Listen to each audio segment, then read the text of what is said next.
Thank you very much, Mr. Chairman.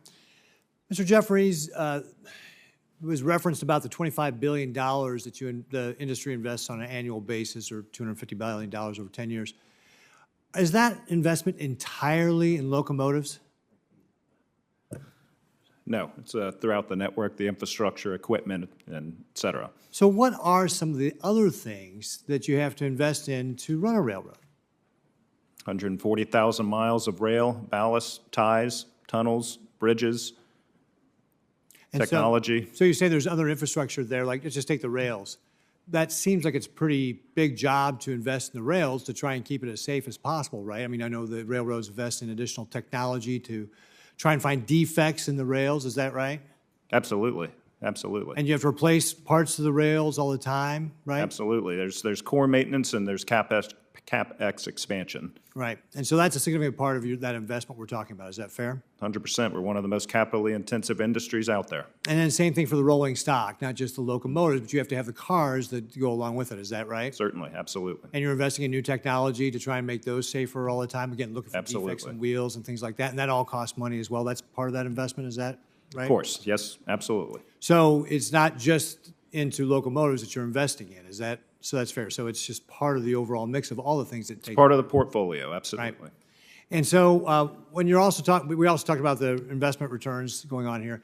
Just, do you happen to know off the top of your head, how much are, we're talking about all the, we got publicly traded companies, Union Pacific, BNSF.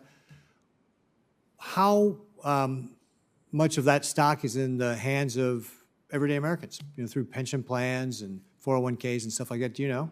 I would venture the vast majority. Right. So when we're talking about you're providing shareholder returns, that's actually helping middle-income Americans retire, right? Yeah, absolutely. Right. So that's part of when we're talking about this. And, Mr. Rosen, when you're talking about nationalizing the railroads, I would just look to the example of Amtrak. I don't think that's a very successful standard, or you can look at bigger scales like the Soviet Union. I don't think that's necessarily a solution, getting back to Mr. Jeffries' point about the quality of the infrastructure there.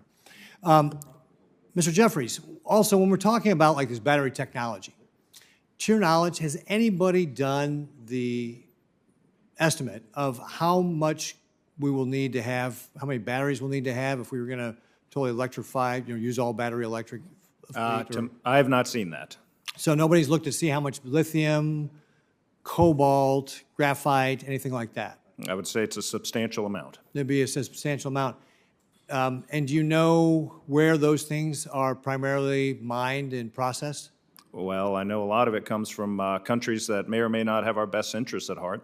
Yeah, absolutely. The People's Republic of China specifically, I believe the number is, has about, for example, lithium processes about 50% of it, or has about 50% of it, mines 50%, and processes about 60%. And I know that other rare earth elements, it's an even higher percentage than that. And that would make us dependent on our chief adversary in the world. We spent a lot of research and time and so forth with the shale revolution that made us not dependent on OPEC, and now we're talking about making us dependent on our chief adversary in the world, which we know is trying to replace us as the global power by 2049. Xi Jinping has said that. I think we ought to take him seriously on it. So now we're talking about national security issues around trying to, if we're going to make ourselves more dependent. Wouldn't it to you seem reasonable that if people would demand that we go to batteries, that we actually have, I don't know, say some sort of inventory of where these rare earth elements are? Do you know, has anybody done that sort of thing?